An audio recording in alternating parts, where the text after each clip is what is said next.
Hey guys, in this video I will show you how you can fix a packet loss in Apex Legends. So the first step what we need to do here is we need to know where our files is located in our computer.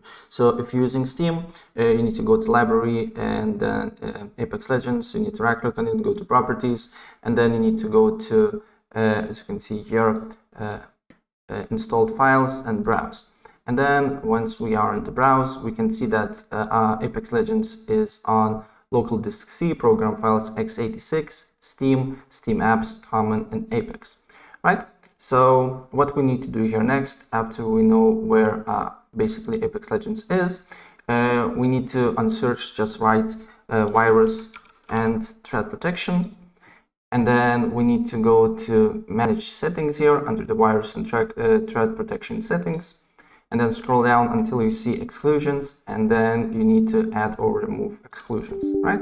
Press S, then go to add an exclusion, then go to folder, and then we need to find files. So disk C, program files x86, and then I believe Steam, Steam apps, I believe, Steam UI, I think, and then not UI. I will go back and check it again because I forgot.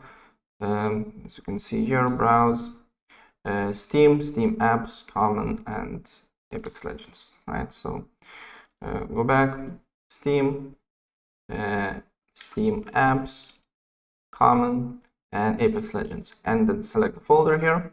And once you do that, then you need to go back, and then we need to go and search again.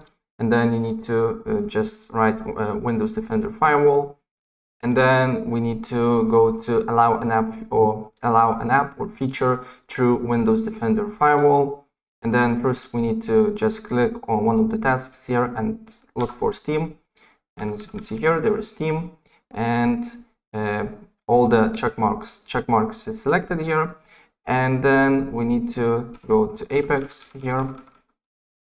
You can see here, Apex also all the check marks is selected. And if for you one check mark is selected, what you need to do here is to change settings, and then you can modify the options here. And if you don't see Steam or Apex Legends, what you need to do here is to press change settings, allow another app, browse, and then simply you need to find basically the game. So Steam, Steam apps, and then you need Steam Common, Apex Legends, and then you need to just add this one, right? And then start the computer, and the problem should be fixed. So yeah, and after you do so, after you add to exclusion and then through firewall, when you go back, go to library, go to Apex Legends, go to properties, and also verify integrity of the game files. So none of the files should be corrupted, right? So that's pretty much it. And if I help you out, please press like button and subscribe for more. Take care. Bye.